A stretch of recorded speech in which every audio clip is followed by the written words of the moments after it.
আহা, কি স্নিগ্ধ বাতাস! বহুদিন পরে গায়ে এমন করে শান্তির সুবাতাস লাগলো।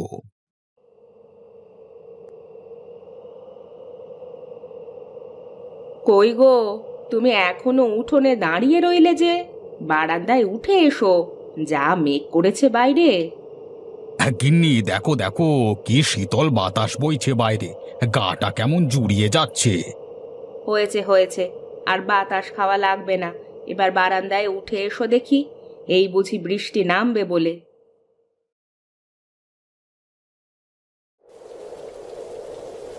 এই দেখো, কি বৃষ্টিটা শুরু হলো। আর একটু হলে তো গিয়েছিলে পুরো ভিজে। ভিজলে আর কি হলো বলো তো? কতদিন হলো বৃষ্টিতে ভিজে মন খুলে গোসল করি না। থাক, তার আর দরকার নেই। একটু বৃষ্টিতে ভিজেই তো জ্বর সর্দিতে মাখিয়ে ফেলবে। পরে আবার সব যন্ত্রণা তো আমাকেই সহ্য করতে হবে। এসো, ঘরের ভিতরে এসো, আমি তোমার জন্য গরম গরম পাকোড়া করেছি, খাবে চলো। কি পকোড়া করেছো? তাও আবার গরম গরম! এই বৃষ্টির দিনে তোমার নতুন নতুন খাবার বানানোর কথা বলতে হয় না দেখি, হ্যাঁ? হ্যাঁ, এত বছর একসাথে ঘর করছি, আমি জানি তো যে কখন তোমার কি খেতে ইচ্ছে হয়, তুমি কখন কি করতে চাও। বুঝলে গিন্নি, এই জন্যই তো তুমি আমার অর্ধাঙ্গিনী। তোমার সাথে যে আমার জন্ম জন্মান্তরের সম্পর্ক। চলো চলো, ঘরে চলো। আমার আর তর সইছে না, গরম গরম পকোড়া খাবো, চলো।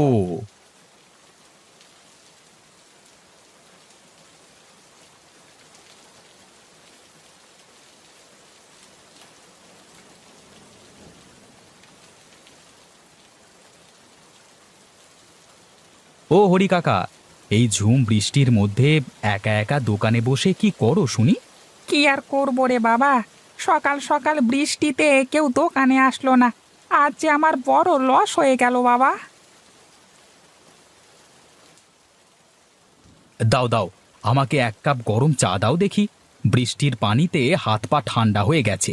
এক কাপ চায়ে বেশ ভালোই হবে মনে হয়। দাও দাও দাও।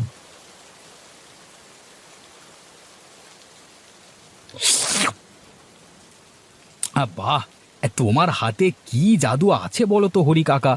আমি কত জায়গায় যাই, কত রকমের চা খাই, কিন্তু এই তোমার হাতের মতো চায়ের স্বাদ না, আর কোথাও আমি পাই না গো। এ যে আমার অনেক দিনের হাতের মাপ রে বাবা।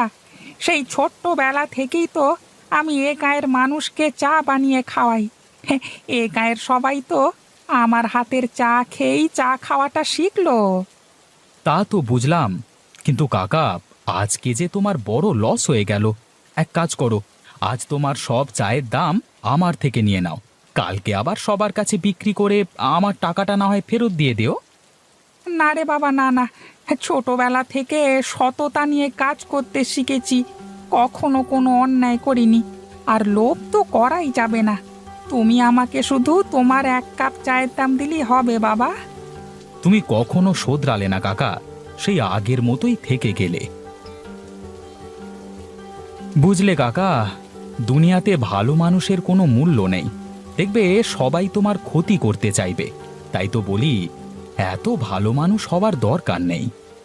আর কদিনই বা বাঁচবো রে বাবা। যে দুটো দিন বেঁচে আছি, সে দুটো দিন এভাবেই যেন কেটে যায়। মাছ মাংস না খাই, কিন্তু কচু শাক তো আছে। দিন একভাবে না একভাবে ঠিক কেটে যাবে।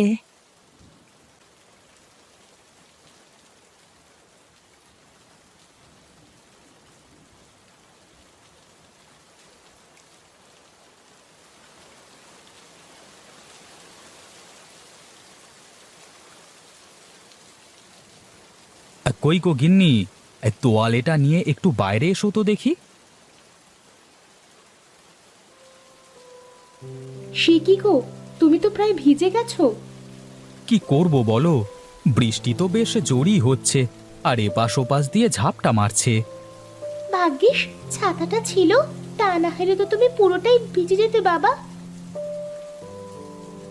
আমি খাবার বাড়ছি, গা মুছে ভিতরে এসো। আরে এদিকে সরে আয় রে মা, তা না হলে কিন্তু ভিজে যাবি। জানো বাবা, আমি না বৃষ্টির পানিতে ভিজতে চাইলাম, কিন্তু মা বকা দিল আমাকে।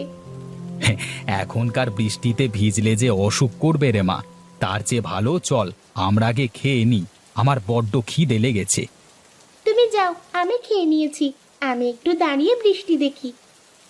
ঠিক আছে, কিন্তু সাবধানে, বৃষ্টির পানি যেন মাথায় না পড়ে। আর এই বৃষ্টি কিন্তু থামবার নয়, কে জানে কত সময় ধরে বৃষ্টি হবে।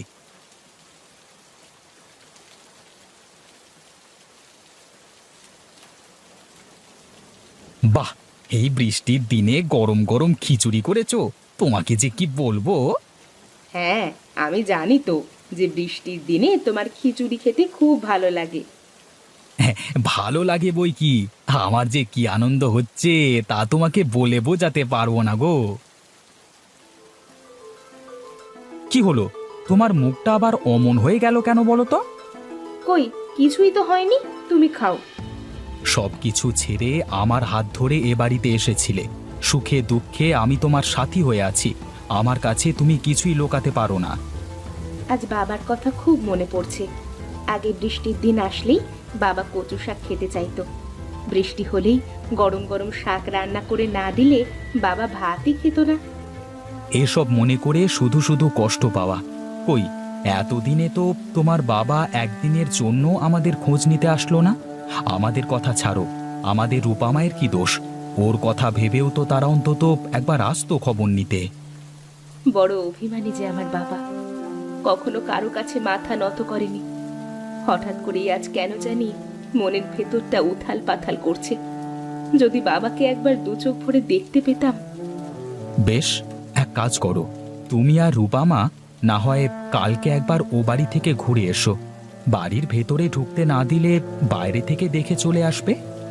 না, গেলে তোমাকে সাথে করেই নিয়ে যাব, তা না হলে যাব না। কিন্তু তোমার বাবা তো আমাকে দু চোখই সহ্য করতে পারে না, তাহলে আমি কি করে যাই বলো তো? দেখো, মানুষ তো আর সবসময় একরকম থাকে না। আর বাবারও তো এখন বয়স হয়েছে। চলো না, একবার আমরা গিয়ে দেখি কি হয়। ঠিক আছে, কিন্তু এখন না, আমার হাতের কাজগুলো শেষ করে নি, তারপর ভেবে দেখা যাবে।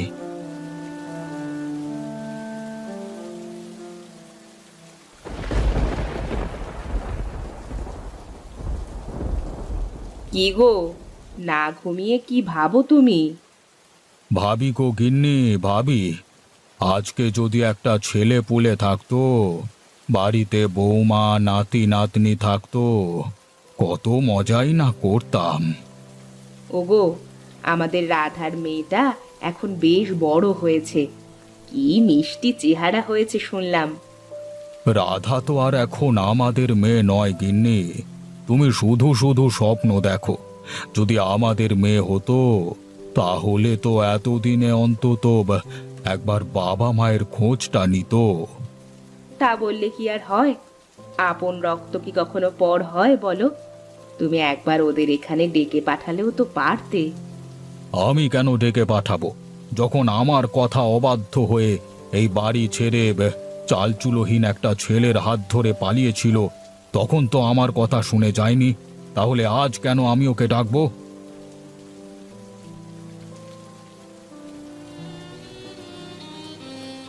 তোমরা থাকো তোমাদের মান অভিমান নিয়ে। এদিকে একটা মায়ের যে তার সন্তানের জন্য কতটা কষ্ট হয় তা তোমরা বুঝবে না কখনো। এখন তো যত দোষ নন্দ ঘোষ, সব যেন আমার জন্যই হয়েছে। তা নয় তো কি? তুমি কি তোমার মেয়েকে ভুলতে পেরেছো? বৃষ্টির দিনে তোমার তো শাক না হলে খাওয়াই হতো না। মেয়ের হাতে শাক রান্না না খেলে তোমার ঘুমই হতো না। এখন শাক খেতেই চাও না, ভুলে থাকতে চাও। হ্যাঁ, মেয়ে তো তোমার শুধু একলার, আমার তো কষ্ট হয় না, আমার তো আছে রাগ মান অভিমান এইসব, তাই না?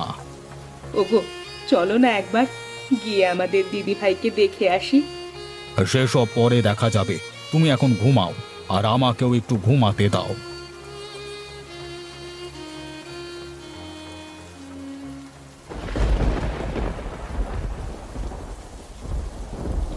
মা দেখো, ব্যাঙগুলো নতুন পানি পেয়ে খুশিতে লাফালাফি শুরু করেছে।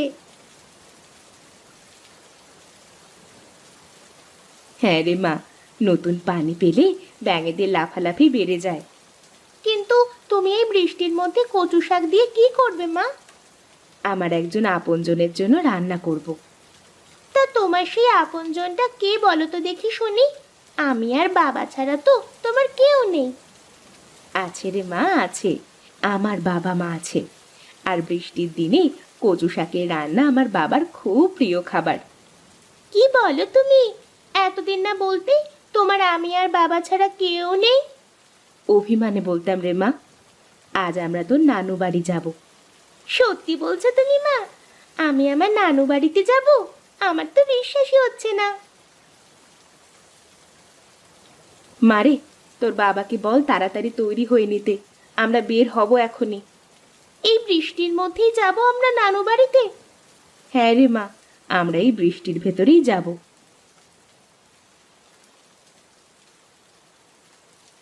কি ব্যাপার, তোমার এখনো গোছানো হয়নি?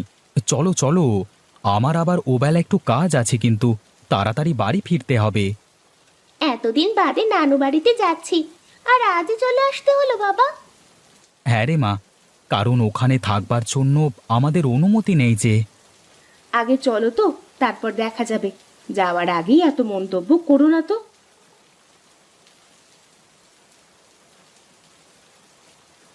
ওগো দেখো দেখো, কে এসেছে।